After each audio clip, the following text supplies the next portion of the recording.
iniciamos la ponencia magistral a través de la siguiente frase. La justicia es la brújula que guía la labor de un abogado.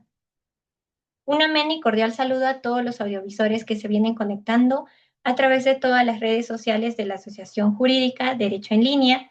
Quien les habla es Karen Fiorella Sánchez Rodríguez en calidad de moderadora y les doy la bienvenida a la sesión número 2 del Diplomado Especializado en Derecho Notarial, Registral e Inmobiliario, que tiene el auspicio académico del Ilustre Colegio de Abogados de Sullana. Es grato comentarles que el día de hoy contamos con la presencia de un buen amigo de la casa y gran conocedor del derecho registral. Estamos hablando del doctor Franco Enrique Chávez, quien va a disertar el tema El instrumento público notarial, pero antes de dar inicio daremos a conocer los aspectos más importantes de su hoja de vida. Nuestro ponente es abogado Derecho, estudió Derecho en la Universidad Nacional Mayor de San Marcos. Está maestrando en Derecho Civil y Comercial en la misma casa de estudios. Es asociado en Mejorada Abogados, director de cátedra jurídica, conciliador extrajudicial acreditado por el MINJUS. Además, es asistente de cátedra de Derecho de los Contratos, parte general y parte especial en la Universidad Nacional Mayor de San Marcos. Y es coordinador general de la GEDI 2021. En tanto, en nombre de la Asociación Jurídica Derecho en Línea, estimados participantes, les doy la bienvenida a nuestra casa de estudios y de igual manera, estimada comunidad jurídica, hacerles recordar las 4 reglas para el desarrollo de la clase. La primera es que los participantes deberán de guardar estricto respeto hacia sus compañeros y la segunda es que se recomienda activar la cámara para una participación más activa. La tercera es activar la opción de levantar la manito para pedir la palabra en el momento que se les indique y desactivarla luego de participar. Y por último, es que las preguntas formuladas en clase deben de ser precisas y con relación al tema, no consultar casos particulares. Muy bien, dejando todo ello recalcado, estimado doctor, le cedo el uso de la palabra para que pueda dar inicio con su ponencia. Adelante, doctor, lo escuchamos. Gracias por la presentación. ¿Me confirmas, porfa, si se puede ver la presentación? Sí, doctor, sí se visualiza. Bien, perfecto. Buenas noches con todos los presentes. Hoy me ocuparé del tema del instrumento público notarial en el marco del diplomado especializado Derecho Notarial, Registral e Inmobiliario. Antes de empezar, agradezco al Ilustre Colegio de Abogados de Sullana y a Derecho en Línea por la invitación. Dado que estamos en un diplomado especializado en Derecho Inmobiliario, voy a abocar esta exposición hacia ello, hacia el tema de los inmuebles. Si bien es cierto, el instrumento público notarial tiene también una gran trascendencia en el ámbito de los muebles. En este caso, creo que es pertinente, también por cuestiones de tiempo, referirnos sobre todo a los inmuebles. Además, antes de empezar, también quiero decir que, como ustedes conocen, el derecho es uno solo, ¿no? El hecho de que nosotros sectoricemos en derecho notarial, derecho registral o áreas prácticas como el derecho inmobiliario, solamente son a efectos de poder estudiar bien la materia, pero en realidad el derecho es uno solo. Entonces, este tema, el instrumento público notarial, en realidad es transversal, ¿no? No solamente se queda en el derecho notarial, sino que tiene eh, amplia aplicación en lo que viene a ser el derecho sustantivo, en el derecho registral y en el área práctica que me apasiona tanto, que es el derecho inmobiliario. Entonces, ese va a ser el enfoque de esta presentación. Además, también eh, quiero dejar sentado que cuando uno estudia una determinada rama del derecho o un área, pues se encuentra con categorías que son eh, muy importantes, que son categorías de uso frecuente. Por ejemplo, cuando uno estudia derecho civil se encuentra con el acto jurídico y con el contrato, que por antonomasia es la figura en la cual con mayor frecuencia vemos el acto jurídico en acción. Cuando estudiamos, por ejemplo, derecho administrativo, nos topamos con el acto administrativo. Y cuando estudiamos derecho notarial, nos topamos con el instrumento público notarial, que es una categoría fundamental del derecho notarial, y por eso yo creo que esta sesión, que está ubicado dentro del módulo de derecho notarial, es, si no la más importante, porque estamos abordando la figura clave del derecho notarial, que es el instrumento público notarial. Y por eso pido a todos los oyentes que me sigan de inicio a fin a efectos de que entendamos esta figura en su abasto, en todo su esplendor, porque es una figura muy importante que va a permitirles comprender este diplomado de la mejor manera. Entonces, inicio también con ello. Y también otra salvedad, que es el tema de cómo se suele estudiar el derecho. Y es que nosotros partimos a veces de definiciones a efectos de que todos manejemos un lenguaje común y de esa forma podamos ir construyendo sobre estas categorías lo que viene a ser el conocimiento jurídico. Entonces, en principio, para hablar del instrumento público notarial, tenemos que hablar de otras categorías que incluso son más amplias y que comprenden al instrumento público notarial, ¿ya? Entonces, ese va a ser el enfoque. Vamos a ver diversas definiciones que nos van a ir permitiendo comprender al instrumento público notarial en todo su esplendor. Y vaya a decir que cuando uno se topa a veces con definiciones legales, con conceptos legales, se da con dos posturas antagónicas. En principio, una postura que señala que las definiciones, los conceptos deben ser dados por la doctrina, porque nosotros vivimos en un mundo cambiante, ¿no? Eh, Zygmunt Bauman, un filósofo, un sociólogo, habla de el mundo líquido, un mundo que cambia constantemente, y es que la sociedad, por lo menos la nuestra, es cambiante. Entonces no es lo mismo hablar de acto jurídico para los romanos que hablar del acto jurídico actualmente, ¿no? Igualmente con cualquier categoría, cuando nosotros aportamos una definición, esta definición se encuentra en un determinado ámbito temporal y por eso es que un sector considera que las definiciones deben ser dadas por la doctrina, porque la doctrina está en constante evolución, igual que la sociedad. Sin embargo, otro sector, y me incluyo también, consideramos que, si bien es cierto, uno puede hacer interpretaciones a efectos de actualizar estas categorías, siempre es bueno que la norma dé una definición sobre estas categorías, sobre instituciones, a efectos de que todos manejemos un mismo lenguaje, porque si alguien comprende por instrumento público notarial lo que otro no comprende al respecto, pues va a haber un mal entendimiento. Tú le vas a pedir un acto al notario y el notario va a creer que tal vez está expidiendo un instrumento público notarial, pero finalmente no lo es. Entonces, para que todos manejemos el mismo concepto, la misma definición, es que la norma aporta ciertas definiciones. Entonces, vamos a apoyarnos de estas definiciones que aporta la ley, definiciones legales, conceptos legales, para ir construyendo esta teoría del derecho notarial. ¿Ok? Entonces, vamos avanzando y en principio la categoría más amplia, que viene a ser la categoría de documento, nos lleva a preguntarnos en qué consiste, ¿no? ¿Cuál es la definición de un documento? ¿En qué consiste un documento? Normalmente cuando uno piensa en documento, piensa en algo escrito, piensa en algo que está además en un soporte papel, ¿no? Como en una hoja de papel. Entonces, eso será lo que realmente es un documento. Eh, la verdad es que aquí no puedo ver si es que pueden participar, así que mejor para avanzar rápido voy a ir yo mismo tratando de absolver estas preguntas que van surgiendo. Y es que cuando uno quiere entonces responder a esta pregunta debe servirse de las normas, como les dije, y nos encontramos con el artículo 233 del Código Procesal Civil que responde a esta pregunta, definiendo al documento como todo escrito u objeto que sirve para acreditar un hecho. Entonces, nos damos cuenta de esta definición legal que documento implica así instrumentos escritos, pero también objetos que no necesariamente son escritos. Y con mayor amplitud del artículo 234 del mismo Código Procesal Civil, da cuenta de que documento no solamente se constriñe a lo escrito, no solamente se constriñe a lo impreso, a una fotocopia, que deberían ser, digamos, los documentos clásicos, sino también a otros documentos que van más allá, ¿no? Como los cuadros, dibujos, fotografías, reproducciones de audio, video, telemática en general, entre otros.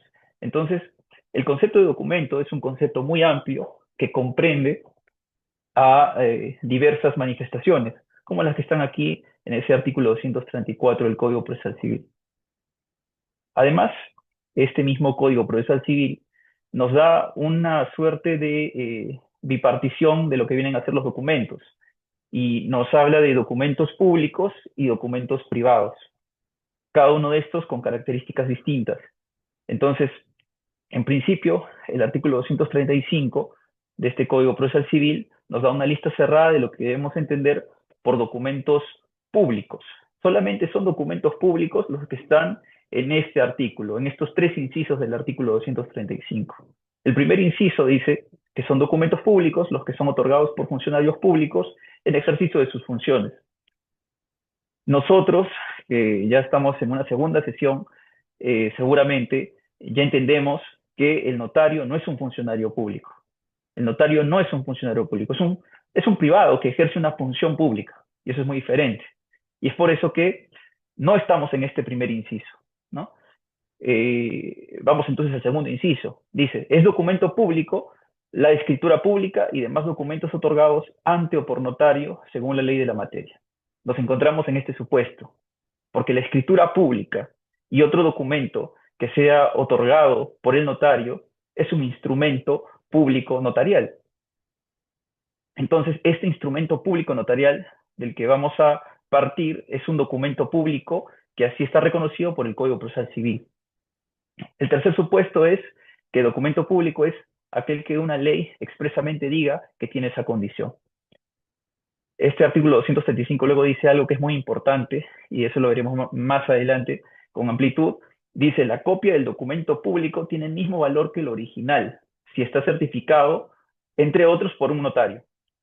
Y esto es importante porque en muchos casos es imposible que uno presente el original de un documento público, porque en algunos casos, como en el caso que nos compete hoy, que es el notario extiende documentos originales, pero los conserva.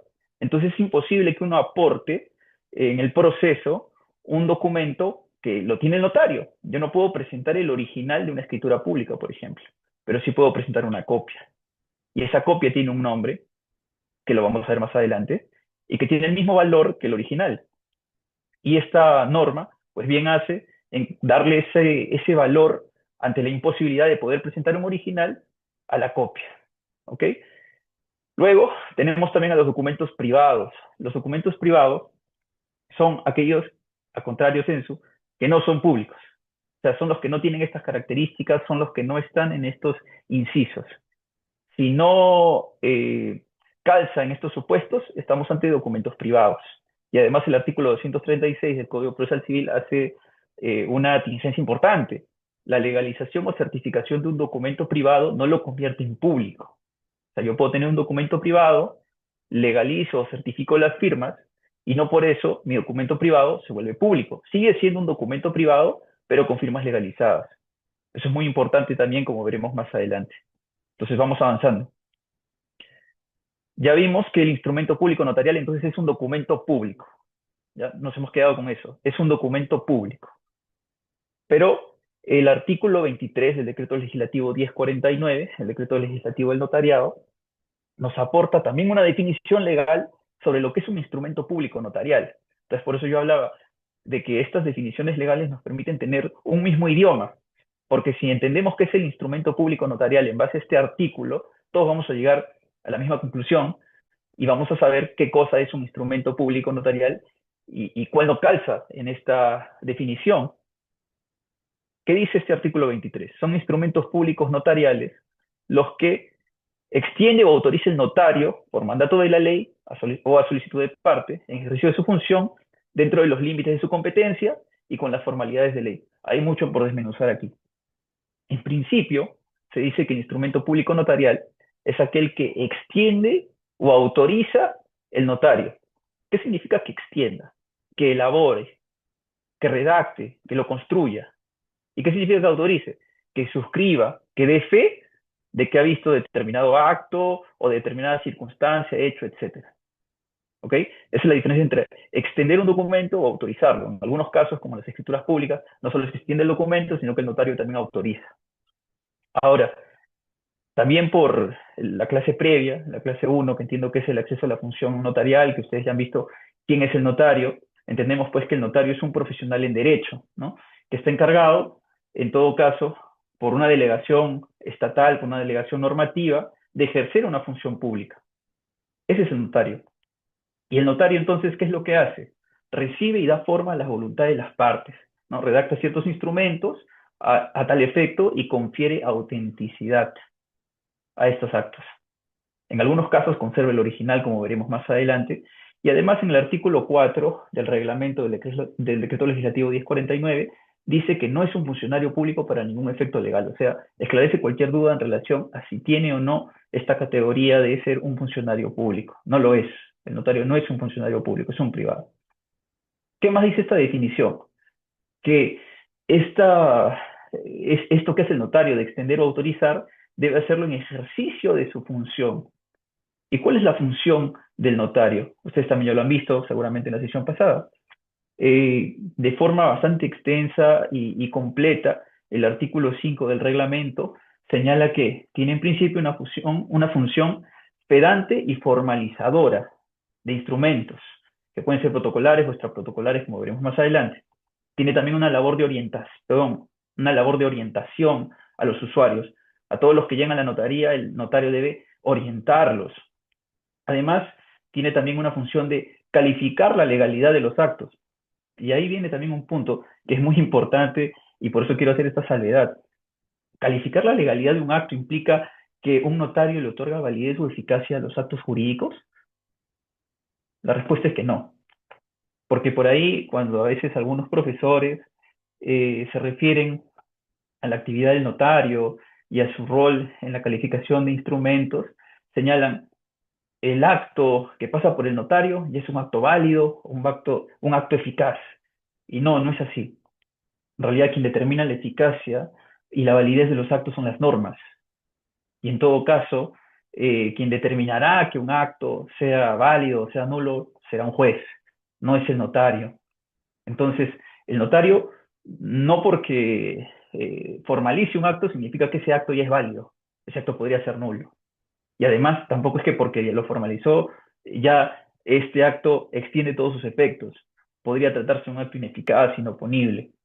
Las categorías de eficacia y de validez no dependen del notario. Si bien el notario da fe pública, la fe pública notarial es muy diferente a la fe pública registral, como veremos más adelante.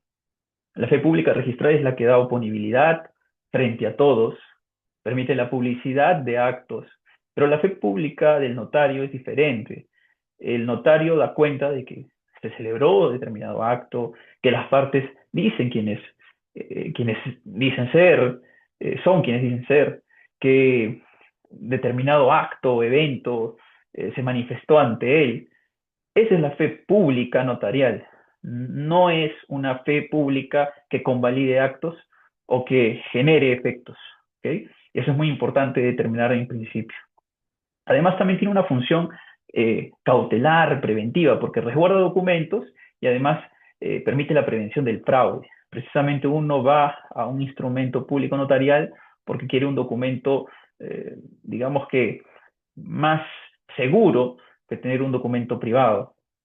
¿Okay? Entonces vamos con esta definición.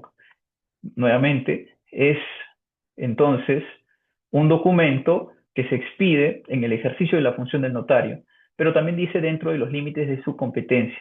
¿Y cuál es la competencia? También seguramente ya lo vieron en la sesión anterior. La competencia del notario es provincial. Si bien el despacho o el oficio notarial se encuentra en una determinada localización distrital, la función notarial es provincial. Entonces, el notario de San Isidro pues, tiene competencia territorial en todo Lima y puede entonces, por ejemplo, dar fe de una compraventa que se da en Santa Anita, ¿ya? Entonces, ese es otro de los elementos de esta definición que tenemos que tener en cuenta. Se hace dentro de los límites de la competencia del notario y con las formalidades de ley que veremos más adelante, que son diversas según el acto o instrumento del que se trate. ¿Okay? Vamos avanzando entonces. Hay algunas reglas que el notario debe tener en cuenta al momento de expedir instrumentos públicos. En principio, eh, el notario debe cumplir con advertir a los interesados sobre los efectos de los instrumentos públicos notariales que autoriza, ¿no?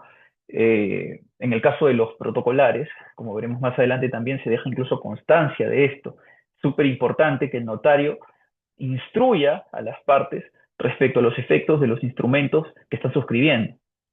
Además, estos instrumentos se tienen que extender en castellano, dado que estamos hablando de derecho notarial peruano, y aquí el idioma que manejamos es el castellano. Entonces, para efectos de que se comprenda el contenido de estos actos, se hacen en castellano. Hay algunas excepciones, como lo que son los aforismos, frases de aceptación jurídica, como por ejemplo, en el caso de la compra-venta sobre medida, ¿no? Ad corpus, por ejemplo, ¿no? Entre otros latinajos que podrían ser de común utilización. También, en caso los interesados en suscribir un instrumento notarial desconozcan el idioma castellano, como podría ser una persona extranjera, pues se hace utilización de un intérprete. Igual algunas personas que tienen cierta dificultad para comprender, eh, como podría ser una persona sorda o una persona sordociega. Además, los instrumentos públicos notariales se extienden con caracteres legibles. Actualmente ya no se expiden actos de forma manuscrita como antaño, se utiliza pues la impresión y por tanto se utiliza pues, una computadora a efectos de escribir los documentos. Entonces son instrumentos que eh, tienen esta condición de ser legibles. Además, los instrumentos públicos notariales eh, no deben dejar espacios en blanco. Se deben llenar unas líneas a efectos de que nadie puede escribir encima. Y esto a efectos pues de asegurarnos de que este acto permanezca incólume, que sobre este no se vaya a inscribir por ahí una frasecilla que cambia todo, ¿no? Entonces, por eso es que el notario, al momento de expedir estos documentos, no deja espacios en blanco. Además, si al momento de elaborar este instrumento hay algún error, porque finalmente todos cometemos errores, no puede raspar o borrar la equivocación, no es que vaya a utilizar, por ejemplo, un borrador de esos azules o un liquid paper a efecto de eliminar el error, sino que lo que debe hacer es testar el error. O sea, rayar con una línea sobre la palabra a efectos de que quede legible cuál fue el error y poner entrelineado cuál es lo correcto. Hasta en eso, la norma es muy estricta en el comportamiento que debe tener un notario. Además, al momento de redactar, puede utilizar guarismos como números, puede utilizar símbolos o técnicas, porque dependiendo del acto, algunas veces son muy útiles estas, ¿no? A efectos de calcular, por ejemplo, el pago de rentas, ¿no? Entonces, también dice la norma que no se deben emplear abreviaturas, iniciales, etcétera, ¿no? Salvo que se trate de un inserto. Entonces, si el inserto da cuenta de una inicial o una abreviatura, también el instrumento podría tenerlo. La fecha del instrumento y la de suscripción, cuando fuera el caso, deben constar necesariamente en letras. A veces el instrumento se elabora y el mismo día se suscribe, pero no siempre, ¿no? A veces puede ser que incluso la suscripción sea escalonada. Un día suscribe una parte, otro día suscribe otra parte. Igual, todo eso debe constar necesariamente en letras a efectos de que no haya ninguna clase de ambigüedad sobre qué fecha suscribieron. ¿Ok? También debe constar necesariamente con letras y números el precio, capital, área total, cantidades que pesen títulos, valores, como porcentajes, participación y demás datos que resulten esenciales por seguridad al instrumento a criterio del notario. Bueno, estas son normas básicas, normas generales que aplican a cualquier instrumento público notarial y es bueno que las conozcamos, porque si bien es cierto, no todos vamos a fungir como notarios, pero si somos el apoyo de una parte que sin duda va a tener que acudir en algún momento al notario, tenemos que asesorar a efectos de que estos documentos cumplan con las reglas, a efectos de que luego no haya nulidades posteriores de estos instrumentos. ¿Ok?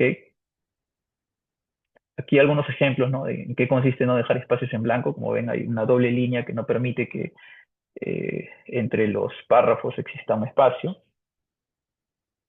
Por aquí vemos también esto del tachado de algunas palabras que estén mal escritas. Bien, entonces seguimos avanzando. Eh, El instrumento público notarial, según el decreto legislativo 1049, puede ser protocolar o puede ser extraprotocolar. Entonces, la primera división de los instrumentos públicos notariales y que tiene sí gran importancia porque además es una clasificación legal. Entonces, la norma le da efectos distintos a un instrumento protocolar que a un instrumento extraprotocolar. Y en realidad, ¿cuál es la diferencia? Que los instrumentos públicos notariales que son protocolares, se llaman así protocolares, porque forman parte del protocolo notarial. ¿Cuáles son estos documentos que forman parte del protocolo notarial? Escrituras públicas, actas protocolizadas. ¿Y en qué consiste esto del protocolo notarial? Eso también lo vamos a ver, pero básicamente es que el notario debe conservar los originales de estos documentos y solamente expedir traslados o copias, ¿no?, a los interesados. En cambio, los instrumentos extraprotocolares, como actas o certificaciones notariales, en realidad lo que se constata son actos, hechos o circunstancias, y por tanto no hay que conservar el original. Si alguien me trae un documento a efectos de legalizarlo, yo soy el notario, hago la certificación correspondiente y le entrego su documento. Yo no me quedo con un original de respaldo. Entonces, esa es la principal diferencia entre un instrumento protocolar y uno extraprotocolar. Los protocolares forman parte del protocolo notarial, los extraprotocolares no. Vamos primero con los instrumentos públicos protocolares, entonces. Esta es la definición legal de un protocolo notarial. ¿Qué es el protocolo notarial? El protocolo notarial es la colección ordenada de registros sobre la misma materia en los que el notario extiende los instrumentos públicos protocolares con arreglo a ley. Entonces, ¿qué es esto, no? ¿A qué se refiere un registro sobre la misma materia en el que el notario extiende los instrumentos públicos protocolares? Bueno, en realidad existen en el protocolo notarial diversos registros. En esta diapositiva pueden ver los diferentes registros que conforman el protocolo notarial. El protocolo notarial es la colección ordenada de estos registros. Tenemos en principio el registro de escrituras públicas, tenemos también escrituras unilaterales, testamentos, protesto, actas de transferencia de bienes muebles, registro de actas y escrituras de procedimientos no contenciosos, entre otros.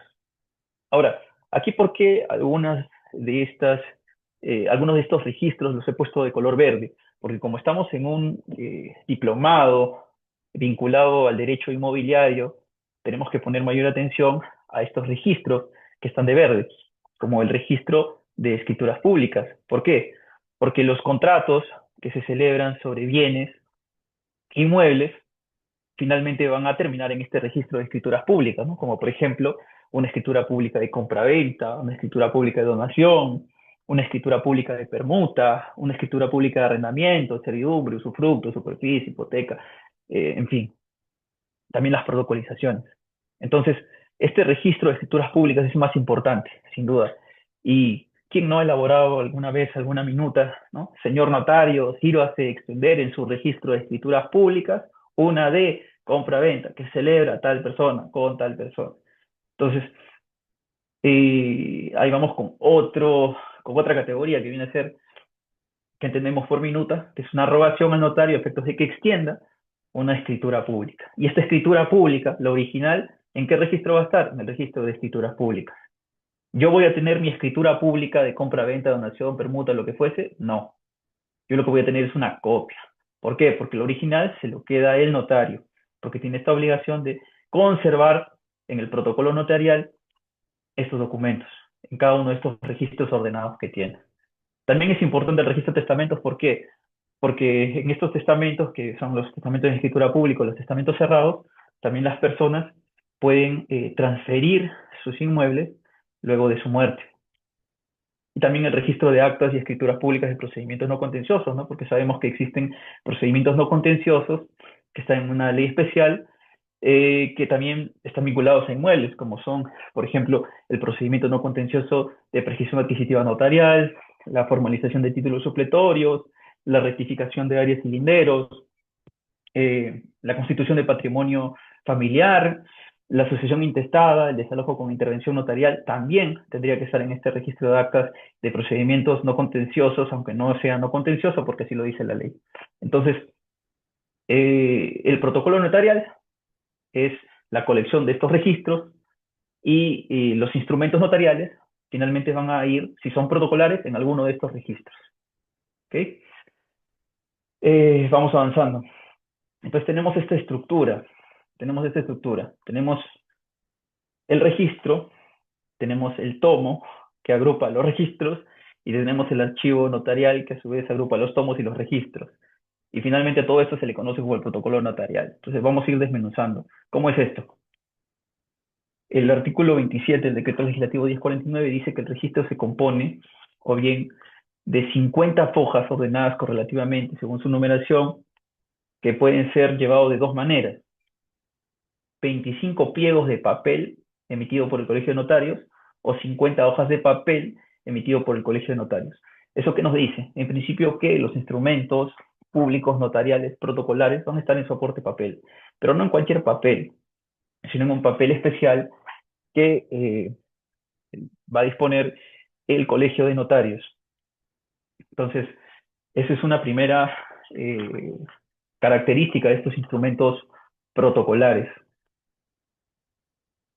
El, registro, el registro va a tener bien 25 pliegues de papel, o sea, 25 pliegues de papel. Digamos que esta es una hoja, un pliegue, que vendrían a ser así, 25 de estos pliegues, ¿no? Uno sobre otro, uno sobre otro, uno sobre otro, o 50 hojas de papel, 50 hojas de papel, que vendrían a ser la mitad de esos pliegos, ¿no? Uno tras otro. Y en realidad lo que se utiliza más son estas hojas de papel emitidas por el Colegio de Notarios. ¿Por qué? Porque facilitan la impresión. Como actualmente ya no se escribe a mano, ya no se usan tanto los pliegos, sino las hojas de papel que emite el Colegio de Notarios, porque así lo llevan a la impresora y pues pueden eh, imprimir, ¿no? Lo que han redactado en sus computadoras. Entonces, el primer modo, que son los 25 pliegos, dice la norma, que se colocan uno dentro de otros, ¿no? Como les mostré, o bien en estas 50 hojas, una tras de otra, siempre con un orden, con numeración seriada, ¿no? Para permitir el sistema de impresión computarizado. Además, eh, cada registro será autorizado antes de su utilización. O sea, antes de que yo empiece a utilizar un registro, se tiene que autorizar. ¿Y quién es el que tiene que autorizar? El Colegio de Notarios, bajo responsabilidad del notario. ¿Okay? Las fojas de cada registro son numeradas de forma correlativa. Esto a efectos pues, de evitar justamente fraudes, ¿no? Cada norma, cada hoja de estas especiales que expide el Colegio de Notarios tiene una serie, un número que permite identificar. Entonces, si yo quitara una hoja, pues ya no coincide. Entonces, sé que algo sospechoso ha pasado, que tal vez un instrumento ha sido dolosamente retirado.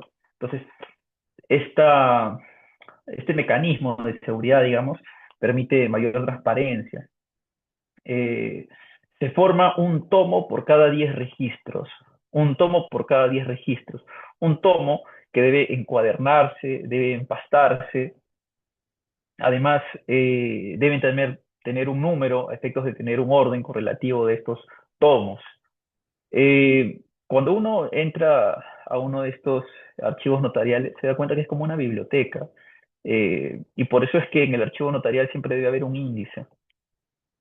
Así como cuando uno va a una biblioteca y le dan un índice de los libros que hay y uno puede buscar por autor o puede buscar tal vez por otros criterios de búsqueda como el tipo de libro que estoy buscando, igual el índice permite que yo pueda ubicar los tomos, que pueda ubicar los registros y por tanto puedo ubicar el instrumento.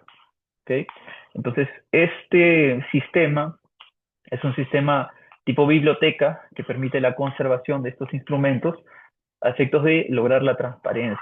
No puede extraerse los registros y tomas de la oficina del notario. O sea, los registros y tomos tienen que estar en resguardo del notario. Es más, incluso aunque el Ministerio Público o por mandato judicial se pida la exhibición, pericia o cotejo de estos instrumentos, eh, son estos los que deben acercarse al despacho notarial a efectos de hacer esa pericia, cotejo o lo que fuesen a hacer, ¿no? La diligencia de la que se trate, porque estos documentos deben permanecer con el notario. Eso es muy importante. Además, el 31 de diciembre de cada año, que es el último día del año, se cierran los registros y se sienta a continuación del último instrumento una constancia suscrita por el notario que remite en copia al colegio de notarios. Eso a efectos de dar cuenta pues de que hasta ahí se utilizó durante ese año, ¿no? Y que luego el siguiente año se inicie con uno nuevo. Las hojas que quedan en blanco, por supuesto, se tienen que trazar dos líneas diagonales, ¿no? Así como una X, a efectos pues de que sobre este papel no se inscriba algún acto, ¿no? De forma fraudulenta. Okay, eso también para garantizar la transparencia. Los protocolares, los instrumentos protocolares, se extienden observando un orden cronológico. Entonces, en estos registros siempre vamos a ver que uno de los criterios de ordenación es precisamente el criterio cronológico. Además, cuando no se concluye la extensión de un instrumento público protocolar, por la causa que fuese, ¿no? Sea que se concluyó y alguna de las partes no suscribió porque había un error o porque simplemente no quisieron firmar, en fin, todo eso el notario deja constancia, ¿no? Y en caso, pues, ya se sepa que este instrumento no va, o como le dicen los notarios, no corre, pues igual esta constancia se tiene que dejar suscrita por el notario en estos instrumentos. En caso de destrucción, deterioro, pérdida o sustracción parcial o total de un instrumento público protocolar, se debe informar al colegio notario. Por ahí he escuchado que, si bien se ha tratado de buscar mecanismos de recuperación de estos documentos, lastimosamente cuando un documento de estos se pierde es bien difícil que se recupere, ¿no? Porque precisamente el original es el que está con el notario. Se pierde el original, luego ¿qué garantiza que la copia era igual al original? Por supuesto que la responsabilidad del caso para el notario que de forma descuidada pierda eh, un instrumento protocolizado, ¿no? Un instrumento público protocolar. Bueno, el archivo notarial entonces se compone de los diversos registros existentes, los tomos, incluyendo los tomos de minuta, porque esos van en tomo aparte, los documentos protocolizados conforme a ley y los índices de los que les hablé. Los índices tienen dos eh, mecanismos de orden que vienen a ser el cronológico y el alfabético. En algunos casos solamente se utiliza uno de ellos, como en el caso de los protestos. Además, el notario debe siempre verificar que estos archivos o índices se conserven de la mejor manera. Además, el notario está obligado, y esto es importante, a manifestar los documentos de su archivo a cuantos tengan interés de instruirse de su contenido. Y esto es, pues, lo que hace que estemos hablando de instrumentos públicos, porque si el notario lo va a tener guardado para solamente mirarlo él y que cuando las partes lo soliciten recién mostrarlo, no sería verdaderamente un instrumento público. En realidad, cualquiera puede ir a cualquiera de las notarías y pedir que se les muestre estos instrumentos públicos protocolizados. El notario tiene el deber de mostrarlos, claro, salvo algunas excepciones, ¿no? Como el caso de los testamentos, tal vez. Pero eso es lo que le garantiza al celebrante que su instrumento es público. Pero claramente no tiene la publicidad que otorga registros, ¿no? Porque si yo quisiera saber qué actos ha celebrado tal persona, tendría que irme a todas las notarías a pedir que me muestren a ver si esa persona ha celebrado actos ahí o no. En cambio, registros sí permite conocer de forma mucho más extensa cuáles son los actos que ha celebrado determinada persona, en qué momento, etcétera, ¿no? Hay incluso una presunción de conocimiento del registro, que no admite prueba en contrario. Ahora, otra característica muy importante de los instrumentos públicos protocolares es el tema de la intangibilidad. ¿Qué significa la intangibilidad? Que estos instrumentos, una vez que ya han sido expedidos, una vez que ya han sido autorizados, no pueden ser objetos de aclaración, adición o modificación. O sea, no es que, uy, me equivoqué y nos dimos cuenta luego, vamos a hacer los borrones o vamos a hacer las rayas que les mostré hace un momento. Una vez que ya está suscrito por los otorgantes y autorizado por el notario, es intangible, ya no se puede hacer nada, no se puede tocar, Y entonces, ¿cómo aclaro, cómo adiciono, cómo modifico? Pues con un instrumento nuevo, un instrumento adicional. Y además, hay dos supuestos, ¿no? En el que el error proviene de las partes, y en ese caso, necesariamente las partes son las que tienen que hacer una aclaración aparte, y suscribiendo, por supuesto, esta aclaración, adición o modificación. Y el otro supuesto en el que el error viene del propio notario. Por ejemplo, en la introducción tal vez o en la conclusión, cometió algún error. Él tiene que obviamente corregir su error a su costo. Él va a tener que ser responsable de su error. Pero esta corrección que va a hacer, lo va a hacer en un instrumento aclaratorio también, pero que solamente lo suscribe él. O sea, aunque ustedes no lo crean, es muy fastidioso cuando existe un error que tiene que ser corregido, porque eso implica que quienes suscribieron el documento deben volver a la notaría nuevamente y esperar que se extienda el documento y luego volver a firmar. La mayoría de personas que celebran de forma constante estos documentos sabe que el tiempo es oro. Entonces, uno no puede estar yendo cada rato a la notaría porque pierde otras oportunidades, ¿no? Costo de oportunidad. Si voy a la notaría, tal vez ese día pierdo dinero porque podría estar haciendo otra cosa más importante que yendo a la notaría. Si el error es del notario, pues lo propio es que el notario sea quien corrija su propio error. ¿Y cómo lo hace? Mediante un acta protocolar de rectificación. ¿Ok? Entonces vamos avanzando. Este es un ejemplo de aclaración de un instrumento público protocolar. En este caso vemos que hay un documento, un instrumento público protocolar, que por X razón tuvo un error. ¿Y cuando nos damos cuenta normalmente de los errores? Cuando intentamos inscribir el acto. Nosotros intentamos inscribir el acto y el registrador observa y dice, acá hay tal cuestión que no coincide. Por ejemplo, la minuta no coincide con tu escritura. Y tú dices, a ver, eh, voy a verificar y en efecto, uy, un error, se nos pasó a nosotros como interesados y se le pasó al propio notario. ¿Qué hacemos? Instrumento aclaratorio, otro documento. Bueno, este es un ejemplo, por ejemplo, de aclaración de un instrumento público protocolar. Tenemos, por un lado, la escritura del acto y por otro lado, la escritura de aclaración. Vamos avanzando. Y ahora vamos con el tema de los traslados. Los traslados eh, son prácticamente reproducciones del original. Como sabemos, el original se queda con el notario. Entonces, ¿qué es lo que nosotros podemos pedir? Traslados, traslados. Como se dieron cuenta en la diapositiva anterior, aquí, ustedes ven en la esquina superior derecha de cada documento, dice ahí testimonio, testimonio. Porque cuando uno solicita que se extienda un determinado acto, el acto se extiende, el original lo conserva el notario y nos expiden una copia. ¿Cómo se le llama esta copia que nos extiende el notario? Testimonio. Lo que nosotros tenemos es el testimonio. Lo que presentamos a un proceso judicial eventualmente es un testimonio. No presentamos la escritura pública, sino el testimonio de la escritura pública. ¿Y qué es el testimonio entonces? El testimonio es una reproducción, es una transcripción íntegra del instrumento público notarial. Entonces, este documento prácticamente es una copia del original, pero sabemos que es una copia. ¿Por qué? Porque el propio testimonio indica que es un testimonio, que es una reproducción, y puede ser la primera reproducción, la segunda, porque si se me pierde un testimonio, yo puedo ir al notario y pedirle otro testimonio. Nuevamente realizaré el traslado correspondiente y me expedirá mi testimonio. Además, otro de los traslados que es posible solicitar al notario es la boleta. La boleta es un resumen del contenido del instrumento público notarial o transcripción de las cláusulas o términos que el interesado solicita, que desea por algún motivo. Existen pues a veces instrumentos públicos notariales que son muy extensos.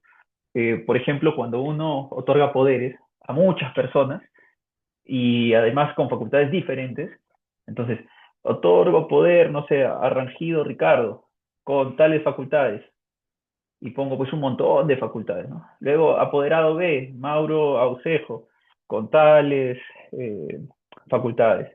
Luego, Iván, tales facultades. Entonces, luego resulta que yo necesito acreditar en un determinado proceso o procedimiento administrativo que tal representante tiene esas facultades, voy a pedir un testimonio de todo ese instrumento público notarial que es extenso, en realidad no lo necesito. O sea, bien podría hacerlo y presentarlo y tendría el mismo efecto, pero si yo quiero economizar y además quiero ir al grano, ¿no? Quiero que simplemente se vea que Mauro tiene tal facultad, entonces pido una boleta, que es un resumen simplemente de lo relativo a los poderes que conferí a Mauro y no a los demás. Solamente esta boleta va a referir a este extracto, a lo que me interesa, a una parte del instrumento público protocolizado. Y finalmente, el traslado, que es más importante porque me permite a mí acceder a registros públicos, es el parte. El parte es prácticamente lo mismo que un testimonio, pero la diferencia es que tiene vocación, tiene dirección hacia el registro. El parte notarial es lo que el notario envía al registrador a efectos de que se califique el título y posteriormente se inscriba. Es el parte, no emite un testimonio, no emite una boleta, lo que se escribe es el parte notarial. Antes, la presentación de los partes se hacían de forma física, ¿no? La regla era la presentación física y más bien la excepción era la presentación digital. Ahora se ha invertido, porque ahora la regla es que la presentación sea digital y por ahí, excepcionalmente, se puede hacer la presentación de un parte de forma física. Pero en la mayoría de actos ya es obligatorio la presentación digital. ¿Y cómo lo hace el propio notario? Mediante su sistema, el SIT-SUNAT. Manda el parte y se inscribe de forma muy célere. Ese es un acierto de la integración entre el notario y el registrador. Vamos entonces ahora con los instrumentos públicos extra protocolares. Los instrumentos públicos extra protocolares, como les dije, son los que no están en el protocolo del notario. ¿Y cuáles son? Son dos principalmente, ¿no? Actas extraprotocolares y certificaciones. Vamos a ver con mayor detalle cada una de estas, pero entiendo que ustedes tienen una clase también sobre, sobre el instrumento protocolar, entonces ahí van a ver con mayor detalle los registros que hemos pasado de forma muy célere, porque si no nos daría el tiempo. Y vamos a dar entonces mayor detalle en los extraprotocolares, ¿no? Porque la tercera sesión tiene que ver con los protocolares y ya no hay luego una sesión de derecho notarial, así que vamos aquí a avanzar con los extraprotocolares. ¿Cuáles son esas actas extraprotocolares? Son actas de autorización para viaje de menores, las actas de destrucción de bienes, actas de entrega, actas de junta, directorio, asamblea, comité, actas de licitaciones y concursos, actas de inventario, actas de sorteo y entrega de premios, acta de constatación de identidad, acta de transmisión por medios electrónicos, acta de verificación de documentos y comunicaciones y otros. Y aquí nuevamente el mismo ejercicio que hicimos hace un momento. Pongo en verde las actas que son más importantes a efectos de desempeñarnos en el ámbito inmobiliario. ¿Por qué? Porque, por ejemplo, un acta extraprotocolar de entrega puede ser la entrega de las llaves. Cuando se celebra una compra-venta, el notario puede dar fe de que se hizo la entrega de llaves, ¿no? Es decir, se entregó la posesión del inmueble. También puede dar fe de la entrega de cheques, ¿no? Por ejemplo, el medio de pago. En caso de las juntas, eh, algunas sociedades necesitan realizar juntas a efecto de transferir sus bienes, cuando estos representan un porcentaje muy considerable de su capital social. En esos casos, entonces, puede ser útil tener un acta extraprotocolar de juntas de accionistas. También en el caso de las actas de licitaciones y concursos, porque también se puede de esa forma acceder a las obras públicas, de los inventarios, cuando por ejemplo en un determinado bien inmueble hay varios bienes muebles y quiero dejar constancia de cuáles son los bienes que estaban en ese inmueble. Las actas extraprotocolares de sorteos y entrega de premios, por ejemplo, cuando se sortea el DEPA soñado y ganas, el notario tiene que dar fe de que en efecto así fue, ¿no? Que se hizo el sorteo de forma correcta y que se entregó el premio. La verificación también de documentos y comunicaciones electrónicas. Hoy, pues, no es novedad de que muchas de las negociaciones, incluso actos post ejecución, se celebran mediante correos electrónicos. Entonces, también el notario está apto para dar fe de que se hizo determinada comunicación electrónica, como por ejemplo alguna comunicación que le mandé por correo electrónico al arrendatario, etcétera. Entonces, ¿Qué cosas son las actas extraprotocolares? Son, en todo caso, aquellas que extiende el notario en un acta consignando hechos, consignando actos o circunstancias que presencia o le consta. Es ahí donde da fe pública, ¿no? Le consta que se celebró tal acto o que se realizó tal hecho o circunstancia. Además, estas actas, que es un documento, ¿no?, en el que el notario dice, no, vi tal cuestión, que se entregó tal llave o que había tal bien mueble en tal cuarto, etcétera, puede ser suscrito por el interesado, pero claramente si es que hay alguna observación de parte de un tercero, tiene que ser suscrita por quien hace la observación. Además, antes de la confección del acta, el notario tiene que dar a conocer su condición de notario, dando fe de los actos que va a presenciar. Es decir, un notario no puede ser contratado para ser pues un detective encubierto. El notario tiene que revelar que está fungiendo como tal y que va a dar fe de determinado hecho o circunstancia. Entonces no es algo que se haga de forma subrepticia o encubierta. Vamos con este tema de perdón, creo que aquí me he pasado. Las certificaciones. Las certificaciones. Lo que hemos visto hace un momento son las actas extraprotocolares, que forman parte de los documentos o instrumentos públicos no protocolares, y también las certificaciones. ¿Y cuáles son estas? Igual el mismo ejercicio, en verde están las que nos importan desde el ámbito inmobiliario y las rojas las que no tanto. En el caso de las certificaciones tenemos la certificación de entrega de cartas notariales, muy frecuente, la certificación de expedición de copias certificadas, la certificación de firmas, la certificación de reproducciones, la certificación de apertura de libros, constatación de supervivencia, constatación domiciliaria y otras.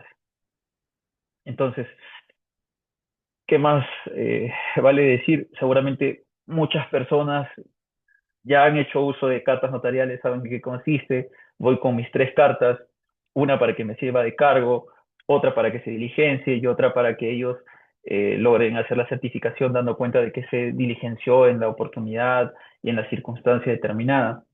Ahí el notario da fe pública de que la carta se remitió al destinatario, a la determinada dirección, claro, siempre dentro del límite de su jurisdicción, y dejando constancia pues de que se hizo la entrega, de quién lo recibió, o si tal vez se rechazó o se dejó bajo puerta, etc.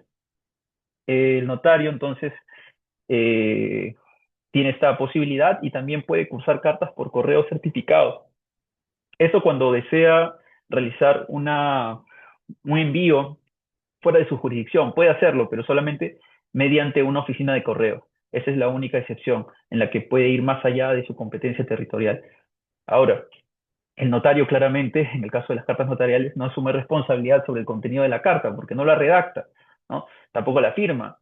Entonces no es que él le pueda constar que quien firma la carta sea quien dice ser, no ha visto la capacidad del emisor y tampoco pues en casos de representación, ha tenido los documentos que dan cuenta de esa representación. Simplemente da cuenta de que se diligenció la comunicación. Además, en el caso de las cartas notariales, se tiene que llevar un registro donde se anota con orden cronológico las entregas de cartas o los instrumentos notariales. En fin, vamos avanzando. Ahora, hay un tema ahí entre la expedición de copias certificadas y la certificación de reproducciones, porque aparentemente podrían ser lo mismo, ¿no? ¿Qué cosa es una copia certificada? Uno podría creer es una copia del original. ¿Y qué cosa es la certificación de reproducción? También la copia de un original. Pero la diferencia está en que la expedición de copias certificadas refieren a actas, refieren a libros, refieren a documentos contables. En cambio, la certificación de reproducciones es más arbitraria. Yo puedo traer un documento y le digo al notario, ¿saben qué? Quiero que usted dé cuenta de que este documento es igualito al que le presenté. Como tiene el original que yo le he presentado a la vista y tiene también la copia, él va a dar fe si en efecto este documento que he tenido a la vista es igual al otro. Esa es la diferencia. Además, la certificación de firma, que es muy importante, da cuenta de que quien dice firmar el documento en efecto lo es, porque hay una comprobación biométrica que da cuenta de que el suscribiente es la persona que dice ser. Y en el caso de la constatación domiciliaria, pues también es útil porque da cuenta de cuál es el domicilio de determinada persona, a efectos de algún emplazamiento o a efectos de incluso acreditar la posesión en un determinado lugar. Y vamos ahora con el tema de la fecha cierta, que eso es en realidad muy importante. Es uno de los beneficios, en todo caso, del instrumento público notarial. El artículo 245 del Código Procesal Civil dice que un documento privado adquiere fecha cierta y produce eficacia jurídica en determinados supuestos. Uno de ellos es la presentación del documento ante un notario público para que certifique la fecha o legalice las firmas. ¿Esto qué quiere decir? Que un instrumento público notarial no protocolar también tiene fecha cierta, al igual que el instrumento público protocolar. Entonces, ¿por qué optaría por uno y no por otro? Bueno, eso ya vamos a ver más adelante, pero claramente hay que saber decidir con cautela y pensando muy bien qué es lo que nos conviene, porque a veces podemos hacer un mal gasto en una escritura pública cuando en realidad no tiene vocación de inscripción. Entonces podría yo quedarme simplemente con un documento privado con firmas legalizadas y que tendría el mismo efecto. Ahora, el artículo 97 del Decreto Legislativo 1049 dice que la autorización del notario, un instrumento público extraprotocolar, da fe de la realización de un acto, hecho, circunstancia, la identidad de las personas objeto de la suscripción de documentos, confiriéndole fecha cierta. O sea, también el propio Decreto Legislativo 1049 le otorga fecha cierta a estos documentos públicos extraprotocolares. Vamos avanzando. Incorporación al protocolo. Todos los documentos que hemos visto extraprotocolares pueden formar parte del protocolo. ¿Esto qué quiere decir? Que el notario puede conservar un original y expedir copias. O sea, puede formar parte de ese protocolo, de ese conjunto de registros que hemos evaluado al principio. ¿Y cómo? Pues la parte interesada tiene que solicitarle al notario que eso sea así. Incluso podría no solamente protocolizar actas o certificaciones, sino también documentos X que ellos consideren que deben estar en el protocolo notarial, siempre a solicitud del interesado. Ahora vamos con el tema de la nulidad de los instrumentos públicos notariales. Para ello hay que hacer una diferenciación muy importante, y es que el documento y el acto jurídico contenido en el documento son distintos. Y así lo dice de forma expresa el artículo 237 del Código Procesal Civil. Puede subsistir el acto jurídico, aunque el documento sea considerado nulo. Eso es importante porque la escritura pública, por algún defecto formal, puede ser considerada nula, pero eso no significa que el acto jurídico que se trató de formalizar mediante esa escritura sea nulo. Son dos cosas diferentes. Van por cuerdas separadas. El artículo 123 dice: son nulos los instrumentos públicos notariales que infrinjan las disposiciones de orden público sobre la materia. Como ustedes saben, el notario ejerce una función pública. Y cuando alguien ejerce una función pública está sujeto al principio de legalidad. No puede hacer y deshacer como quiere, sino que tiene que hacer que su conducta esté de la mano con las normas que le dicen cómo debe comportarse. No tengo la libertad, como en el caso de un privado, que puede hacer todo lo que la ley no prohíba, sino que aquel que ejerce una función pública debe hacer lo que la ley le dice que haga. El notario solamente puede expedir los instrumentos públicos notariales que la ley le faculta a expedir, o puede autorizar lo que la norma le dice que puede autorizar. No puede autorizar lo que quiera ni expedir el documento que quiera. Entonces, ¿qué pasa si infringe esas normas del Decreto Legislativo 1049, su reglamento o cualquier otra disposición que regule la actividad notarial?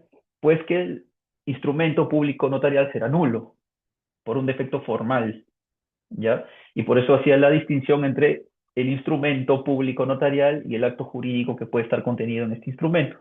No porque se declare nulo el instrumento, el acto jurídico también es nulo, no necesariamente. Ahora, dice el artículo 123A, antes de una modificación, ahora tiene el mismo tenor, pero ahora hay, digamos que mayores excepciones, que son nulas de pleno derecho las escrituras públicas de actos de disposición, constitución de gravamen, realizados por personas naturales sobre predios ubicados fuera del ámbito territorial del notario. La nulidad alcanza las certificaciones de firmas realizadas por el notario en virtud de una norma especial en los formularios o documentos privados. ¿Esto qué quiere decir? Que si antes un notario se pasaba de chistoso y quería, por ejemplo, formalizar un acto que estaba fuera de su competencia territorial, lo que resulta manifiesto porque Como les digo, un notario tiene su oficio notarial, que además solamente puede ser uno en determinado distrito que está comprendido en una provincia, y luego resulta que autorizó o resulta que formalizó un acto que está fuera de esa provincia, pues el acto, perdón, el instrumento automáticamente era nulo. Pero ahora hay excepciones. Cuando el cónsul realiza la función notarial, ese instrumento, aunque sea fuera de la provincia donde se encuentra el cónsul, pues no es nulo. Pero en realidad lo que importa, efectos de excepción, que ya hace que esta nulidad de pleno derecho, pues la verdad es que ya no se aplique, es que la restricción no alcanza a los servicios notariales que utilizan el sistema de identificación y comparación biométrico. Actualmente casi todos los notarios, no sé, por ahí yo no he visto uno que no utilice el sistema biométrico, tal vez hay por ahí alguno, pero por lo menos aquí en Lima la mayoría utiliza este sistema biométrico, y entonces un notario de Lima puede formalizar un acto en relación a un inmueble que está en Ica o en relación a un inmueble que está en Chiclayo, y ese acto que antes era nulo de pleno derecho, ese instrumento que antes era nulo de pleno derecho, pues ahora no lo es, ¿no? Es un instrumento que no, que, mejor dicho, que sigue siendo válido como instrumento, el acto igual podría ser nulo, no lo sabemos. Ahora, no están sujetas a nulidad prevista en el artículo 123A, algunos supuestos que están de forma taxativa regulados en el artículo 123B, que son la disposición o constitución de gravamen mortis causa, porque no es convencional, el acto de disposición o constitución de gravamen que comprende predios ubicados en diferentes provincias o en predios ubicados en más de una, siempre que el oficio notarial se ubique en alguna de dichas provincias. O sea, tengo un inmueble en Chiclayo, tengo un inmueble en Lima y quiero los dos venderlos juntos en un mismo acto. ¿Dónde puedo formalizarlo? Lo puedes formalizar en Chiclayo, lo puedes formalizar en Lima, no hay problema. Ese acto no va a ser nulo, incluso si no utilizas el biométrico, porque en este caso es una excepción diferente. Ahora, ¿qué acto más no está sujeto a esta nulidad? El fideicomiso. El fideicomiso lo puedo celebrar donde sea. Igual el arrendamiento financiero, o también llamado leasing, o similares, dice la norma. O sea, por ejemplo, el leaseback. Yo podría celebrarlo en cualquier provincia sin ningún problema. Ahora, la nulidad de estos instrumentos públicos notariales solo pueden ser declarados por el Poder Judicial, es decir, mediante un proceso judicial en que se determine que esta formalidad no se cumplió o que hay una nulidad de pleno derecho porque no se utilizó el biométrico y se celebró o se formalizó determinado acto fuera de los límites territoriales. Ahora, no cabe declarar la nulidad cuando el defecto no afecta la eficacia documental, es decir, cuando el error o defecto que tiene el instrumento no es significativo, porque puede ser que el instrumento notarial tenga algún defecto por ahí, tal vez algún nombre mal escrito, alguna palabra mal escrita. Obviamente eso pues no determina la nulidad del instrumento, es un error menor. Además, para determinar la nulidad del instrumento público, al ser un acto jurídico también en sentido amplio, pues se aplican las disposiciones del derecho común. Es decir, podríamos aplicarle cualquiera de las causales establecidas en el artículo 219 del Código Civil. Bien, ahora vamos ya a un tema práctico, porque ya hemos visto ahora sí toda la teoría, las definiciones, todo lo que es un aspecto conceptual, y ahora tenemos que aterrizarlo, porque realmente lo que interesa de conocer el instrumento público notarial es qué uso le voy a dar a este instrumento público notarial. En principio, para eso, nosotros tenemos que tener en cuenta que los actos jurídicos tienen determinada forma. Todo acto jurídico tiene forma. Ahora, esta forma puede ser probatoria o puede ser solemne, ¿no? En el caso de la forma solemne, es aquella forma que si yo no la cumplo, eh, pues va a haber sanción de nulidad. O sea, el acto jurídico que no cumple con esa forma simplemente es un acto nulo. En cambio, los actos jurídicos con una forma probatoria se pueden probar de distintas maneras. Si yo no utilizo determinada forma que la norma me recomienda, puedo utilizar otra. Pero el no utilizar esa forma que la norma me recomienda no conlleva la nulidad. No conlleva la nulidad, sigue siendo un acto válido, solamente que lo puedo probar por otro medio. La solemnidad puede ser legal o puede ser convencional.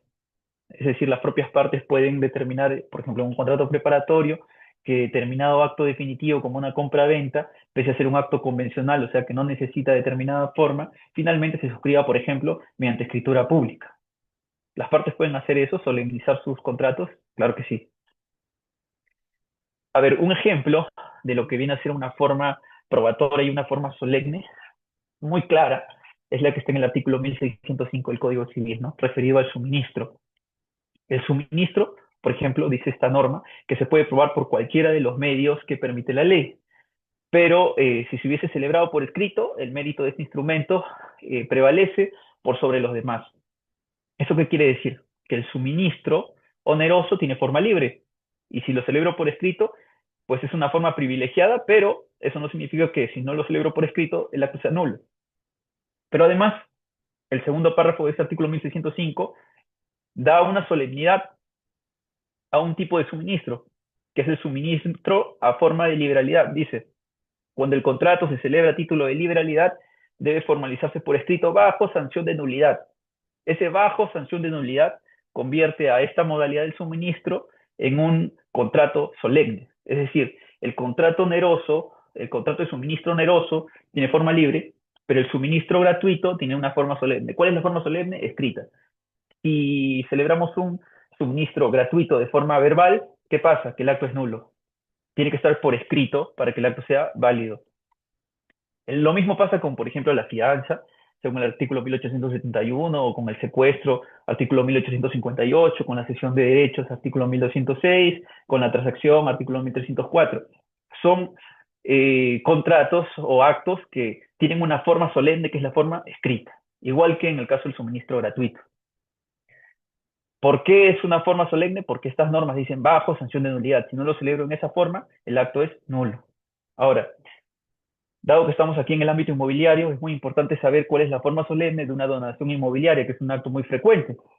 La donación de inmuebles debe hacerse por escritura pública, incluso detallando algunos aspectos importantes como la indicación individual del inmueble, o su valor real o las cargas, bajo sanción de nulidad. O sea, no solamente por escritura pública, sino además una escritura pública especial con estos elementos.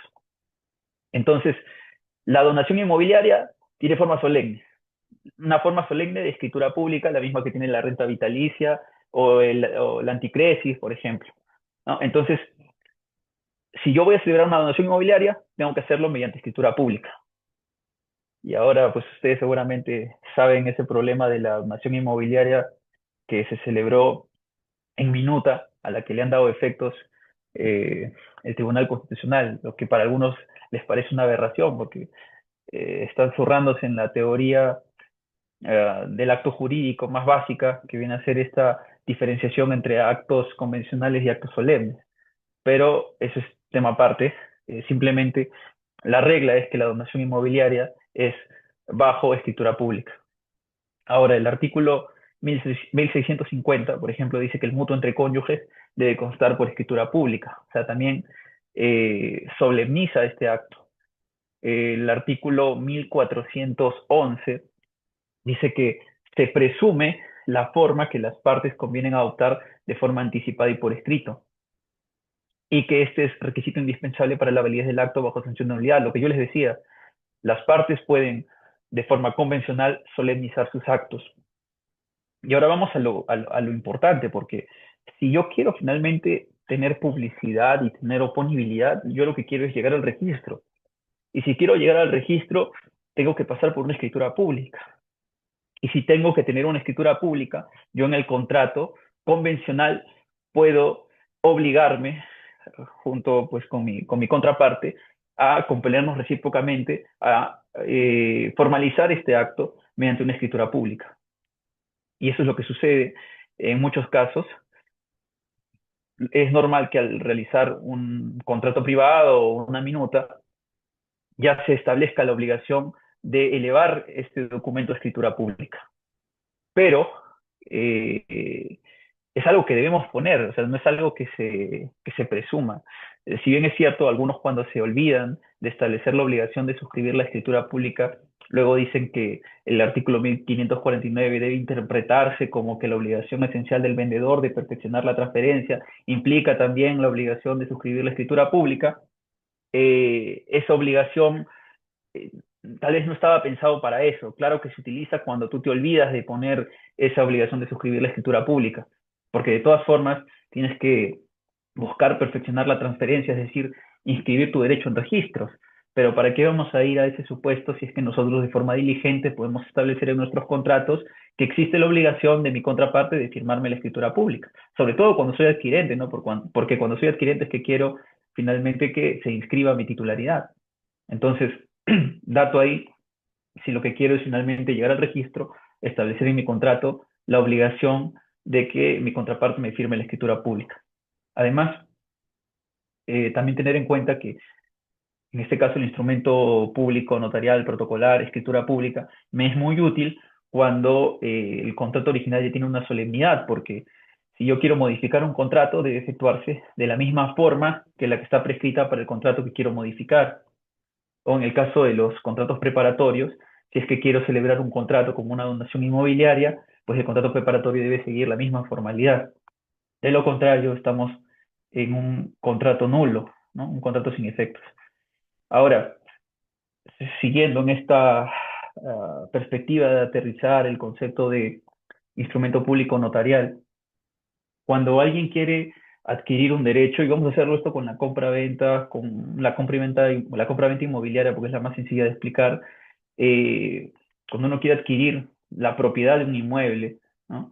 Tiene que siempre cumplir dos requisitos. Esto también aplica para cualquier otro derecho, ¿no? Hipoteca, usufructo, uso, habitación, superficie.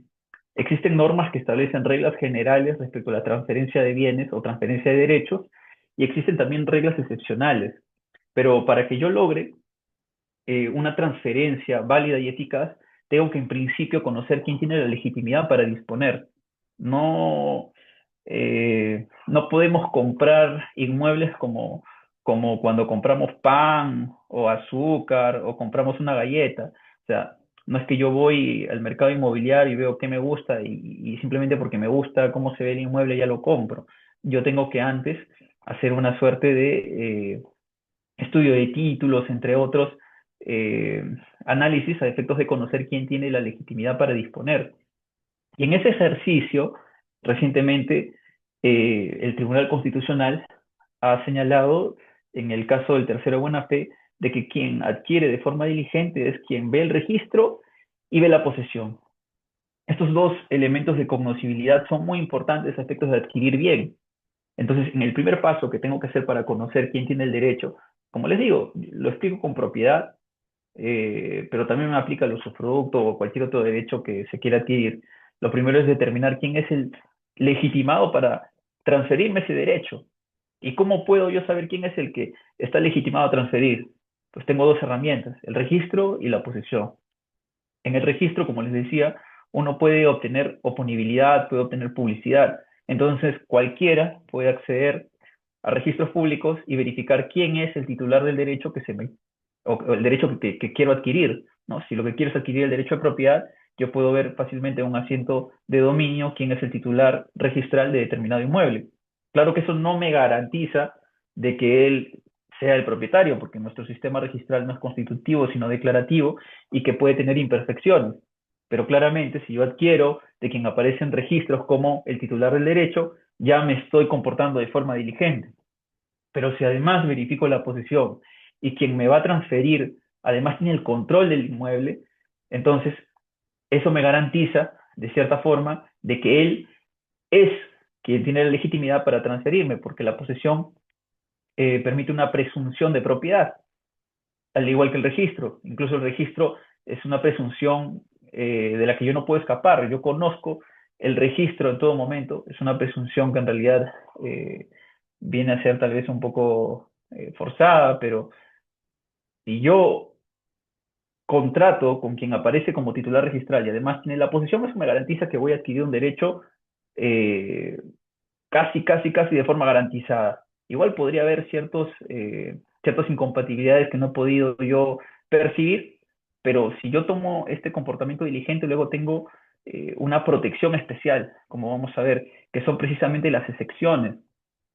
Las excepciones que se dan, por ejemplo, en la concurrencia de acreedores o en la fe pública registral, aunque hay un defecto previo, si yo tomé la diligencia y logré adquirir de quien aparecía en registros, luego conservo mi adquisición, aunque en un contrato anterior hay algún vicio.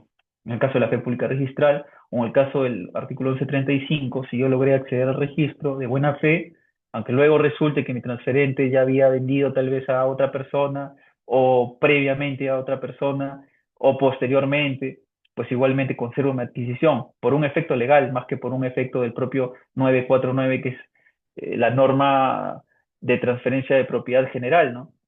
Nosotros sabemos que la propiedad se transfiere con el solo consenso, es decir, desde que yo firmo mi contrato, aunque no esté en una escritura pública, aunque no esté en un instrumento público notarial, aunque no esté incluso con firmas legalizadas, desde que yo firmo, incluso en una servilleta, ya soy propietario.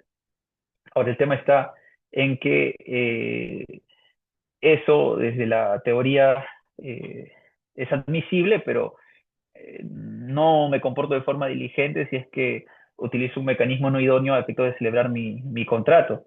Entonces, si yo quiero garantizar no solamente celebrar un negocio válido, sino un negocio eficaz, tengo que tomar estas herramientas, tanto el registro como la posesión, a efectos de garantizar también la eficacia de mi contrato. Si ya yo determiné quién es el que tiene la legitimidad para transferir el determinado derecho, lo que queda es el segundo paso, ¿no? Celebrar el negocio válido y eficaz. Y como sabemos, la validez es el primer escalón de los actos jurídicos y el siguiente es la eficacia. Algunos dicen que incluso existe un escalón anterior que viene a ser la existencia, pero finalmente si un acto es válido es porque existe.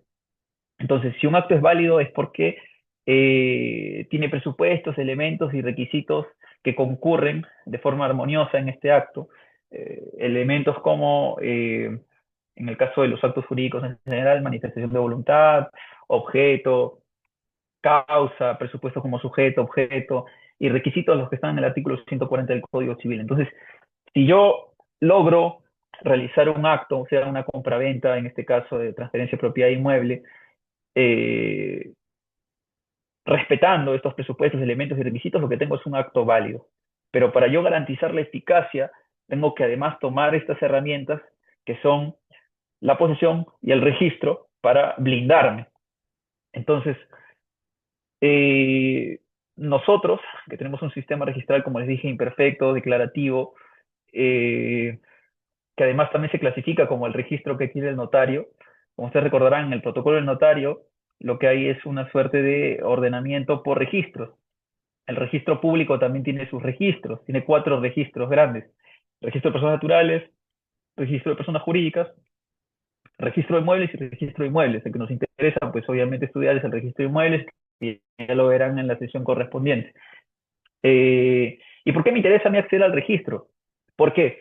Porque el registro, como consecuencia de la inscripción, me otorga beneficios. ¿Qué beneficios? La fe pública registral. ¿Qué beneficios? La oponibilidad. ¿Qué beneficios? Prioridad, legitimidad, publicidad.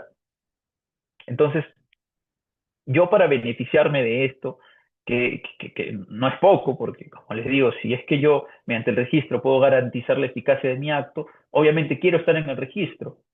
Pero para estar en el registro, yo tengo que cumplir también con un principio que se llama el principio de titulación auténtica. No cualquier acto ingresa al registro, sino una titulación auténtica, una titulación pública. Y precisamente ahí viene la importancia y ahí aterrizamos con el instrumento público notarial, porque es mediante el instrumento público notarial que yo puedo acceder al registro. Entonces, paso uno, que se extienda la escritura pública. Paso 2, que se remitan las partes a registros, y ahí es que luego, cuando harán la calificación, se darán cuenta que estamos ante un título auténtico. Finalmente se inscribirá el acto y yo me beneficiaré de todas esas consecuencias positivas que me da el registro, como la fe pública registral, la oponibilidad erga omnes, la legitimidad, etc. Entonces, para responder cómo se comporta un adquirente diligente, tanto al momento previo a la celebración del acto como con posterioridad a la celebración del acto, tiene que beneficiarse con el registro de la posesión. Y para eso, obviamente, el instrumento público notarial tiene una gran trascendencia, porque yo no podría llegar al registro sin el instrumento público notarial. Otro aterrizaje con este instrumento viene a darse en el séptimo pleno casatorio civil, que es un pleno que ustedes seguramente ya conocen muy bien. Eh, que vamos a tocarlo a grandes rasgos porque ya estamos también con la hora. Es un pleno en el que se aborda la oponibilidad o enfrentamiento entre derechos reales y derechos personales. En el caso de la propiedad no inscrita contra el embargo inscrito, en un proceso de tercería de propiedad. Acá están los datos más básicos, ¿no? Quién es el demandante, por quién estaba representado, los demandados y la materia que viene a ser tercería de propiedad. Rapidito nomás. ¿Cuáles son los hechos de este caso? Que la señora Hermida demandó la tercería de propiedad contra el señor Tambini y la empresa de desarrollo, señalando que el 26 de mayo de 2004, ubíquenlo en la línea de tiempo, adquirió el bien, que viene a ser un inmueble, que estaba en litigio a la empresa Desarrollos, que fue, perdón, el bien que está en litigio en la tercería, eh, y lo adquirió de la empresa Desarrollos. Ellos elevaron el contrato de escritura pública el 12 de octubre del 2011 y se inscribió finalmente este acto el 3 de abril del 2012, es decir, con posterioridad a la venta, pero antes de la inscripción, el señor Tambini interpuso una demanda de indemnización contra la empresa de desarrollo y en la vía cautelar obtuvo una resolución de fecha 22 de diciembre de 2011 que ordenó trabar embargo sobre el bien en litigio, el que aparecía todavía en registros públicos para entonces, obviamente, a nombre de la empresa de desarrollo. Entonces, el señor Tambini señaló que el embargo, al haber sido inscrito el 5 de marzo de 2012, tenía un derecho inscrito con anterioridad al de la demandante. Entonces, como se inscribió primero, consideraba que su derecho tenía que ser oponible y por tanto que se tenía que respetar el embargo. Pero como sabemos ya con creces y en un curso de especialización, yo entiendo que ya todos ustedes, ya este caso lo han leído varias veces, pues se declara infundado el recurso de casación que interpuso la señora Tambini. No casaron la sentencia de vista que había confirmado la sentencia de primera instancia que era declarada fundada la demanda, es decir, se protegió el derecho de propiedad de la señora Herminda. Ahora, ¿cuáles son los temas relevantes de este caso? Que en los precedentes vinculantes hay tres aspectos, dos de carácter procesal y uno de carácter sustantivo, que viene a ser la oponibilidad del derecho de propiedad, la verificación de oficio de la legalidad de la certificación y la demanda infundada ante ausencia de reconocimiento de autenticidad. Que vamos a ver cada uno de esos de forma también muy rápida.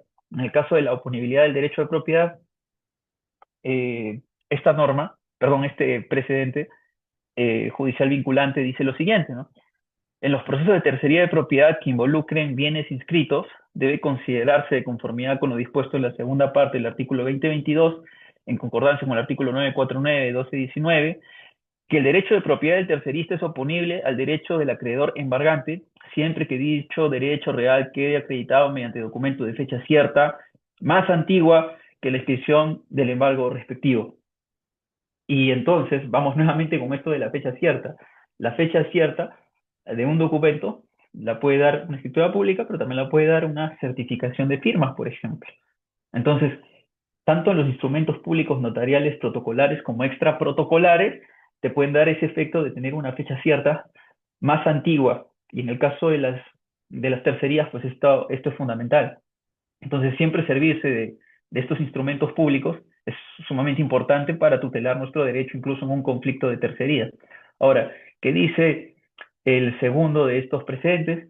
Que el juez de primera instancia de oficio, una vez que se admitía la demanda de tercería, debe velar por la legalidad de la certificación de la fecha cierta del documento que presente el tercerista y para tal fin podrá oficiar al notario, juez y o funcionario, en este caso lo que nos importa es que oficie al notario, a efectos de que informe sobre la autenticidad o falsedad de la misma.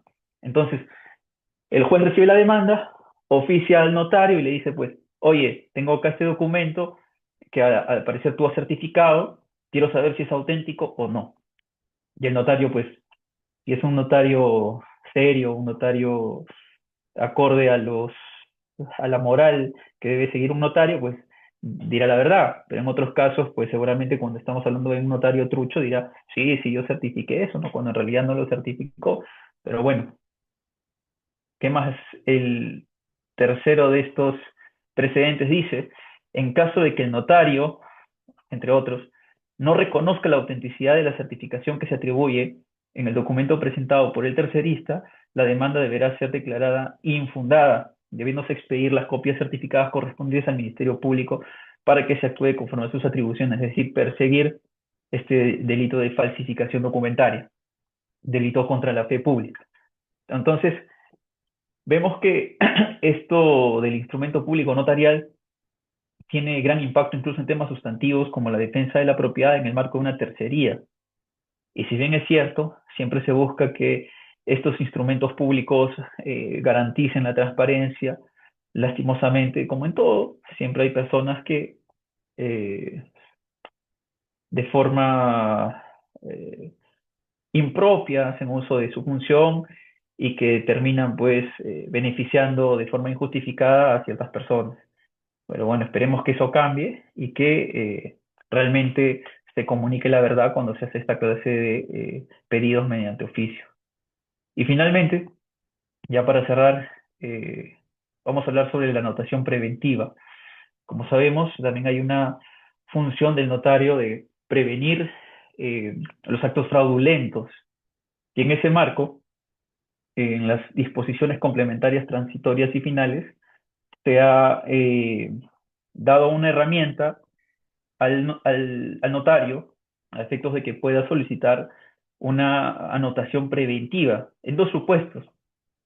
En el supuesto del inciso, perdón, de la disposición complementaria quinta, es cuando hay inscripciones sustentadas en instrumentos notariales protocolares o extraprotocolares que son presumiblemente falsificados. Si el notario advierte esa situación, tiene 5 días para presentar esta solicitud de anotación preventiva.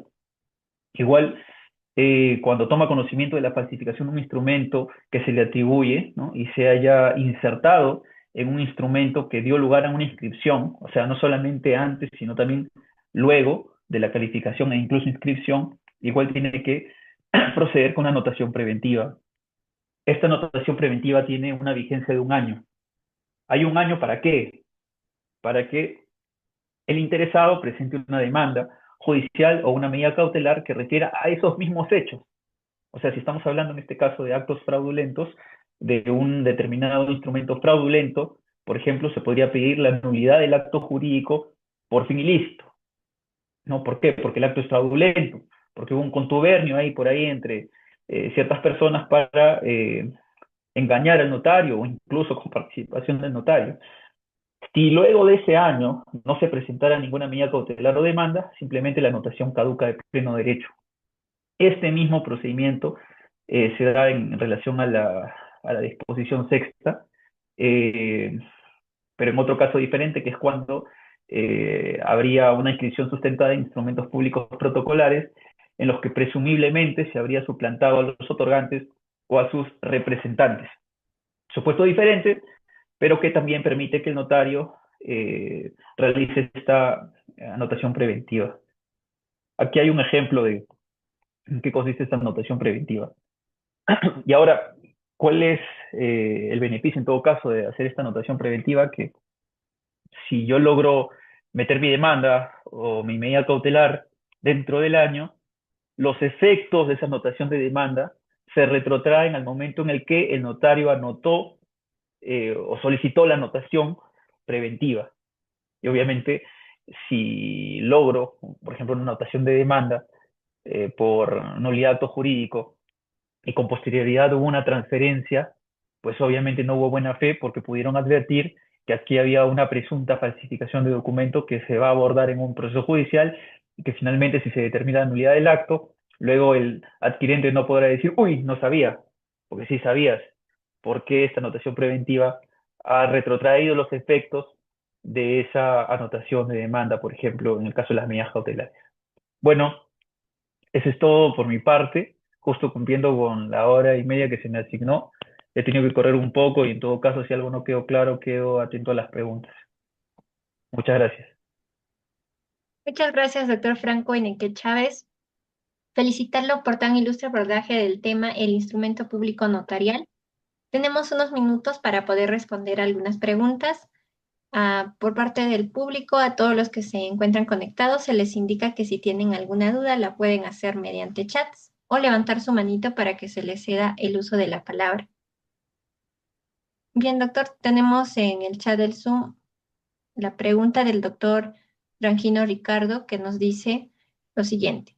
Doctor, buenas noches. Hablando de aclaratorias, los registradores públicos pueden registrar una garantía preconstituida de un vehículo que se equivocaron en el color de dicho vehículo, pero tiene otras características que sí pueden identificar dicho vehículo, como es el número de serie y motor.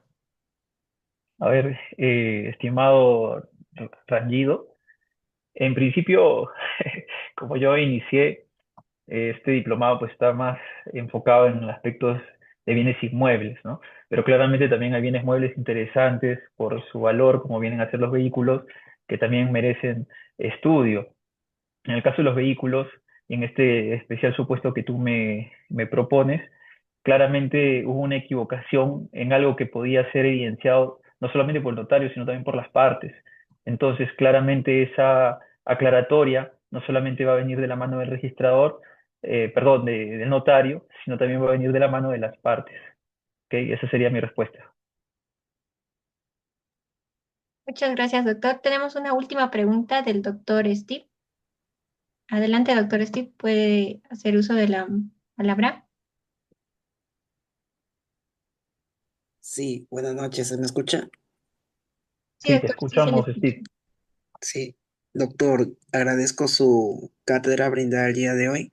En relación mencionó el tema de que cuando firmas una servilleta o haces una compra-venta sin registrar en el notario ya eh, estás tomando un acto jurídico.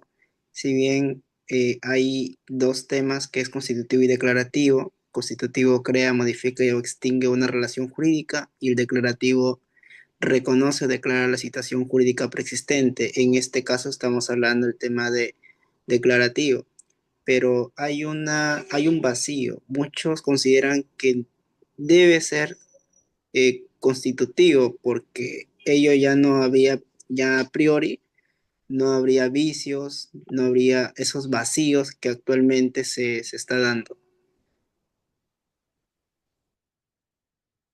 Bueno, veo que más allá de una pregunta es como un comentario, pero una cosa es nuestro sistema registral, el que indudablemente es declarativo, porque los derechos preexisten al registro, eso es así, ese es nuestro sistema peruano, y por tanto eh, puede generar que haya ciertas inexactitudes registrales que luego tienen que corregirse. Y otra cosa es la libertad de forma que tiene una persona para celebrar un acto jurídico. Al celebrar una compra-venta, yo puedo usar la forma que libremente convenga con mi contraparte.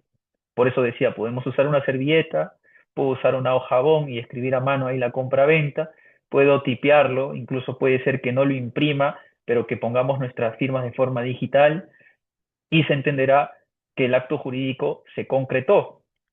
Ahora, para que yo logre que este acto jurídico no solamente sea reconocido inter partes, sino frente a todos, erga omnes, necesito inscribir ese acto.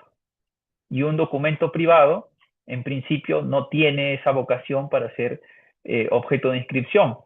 Tengo que hacer una minuta, que es como un pedido al notario de que extienda una escritura pública, porque ese es el mecanismo que me permitirá acceder al registro, porque una vez que ya tenga mi escritura pública, se remitirán los partes y lograré inscribir.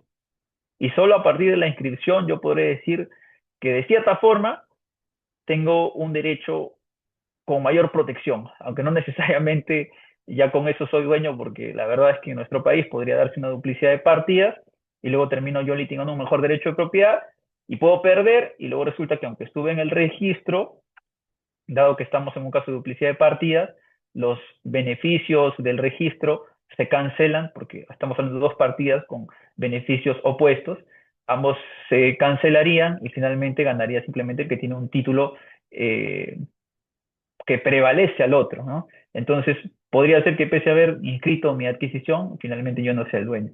Y bueno, esa sería mi respuesta a su interrogante, estimado Steve. Muchas gracias, estimado doctor. Tenemos una última pregunta, la doctora Elenice Nicole.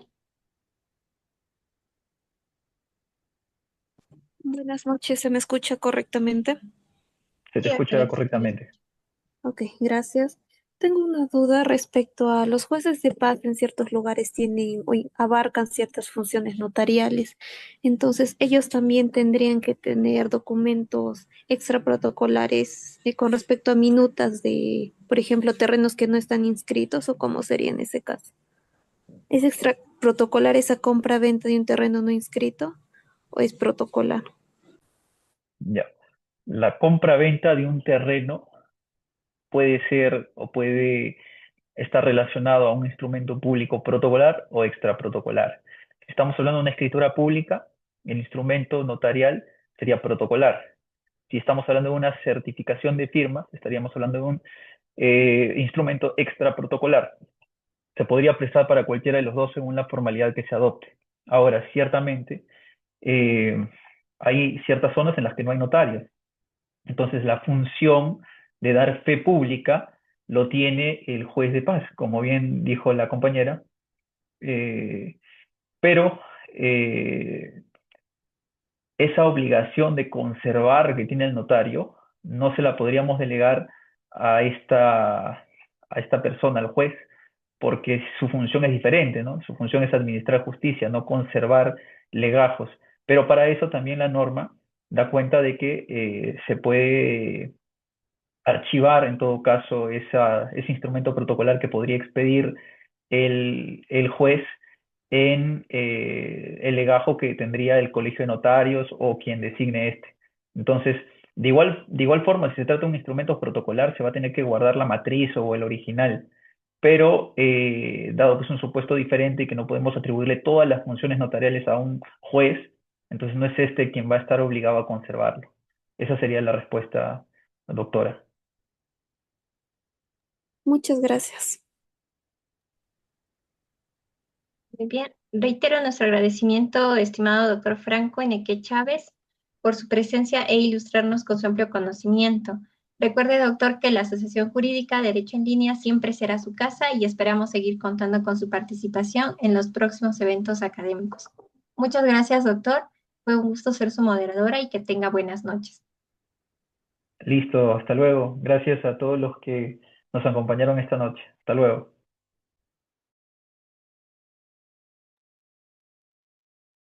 Muchas gracias, estimados participantes. Asimismo, se les invita para poder participar el día viernes 15 de agosto. Nos va a acompañar el doctor Alexander Rioja Bermúdez con el tema Documentos integrantes de los registros que forman el protocolo notarial. Muchas gracias y que tengan buenas noches.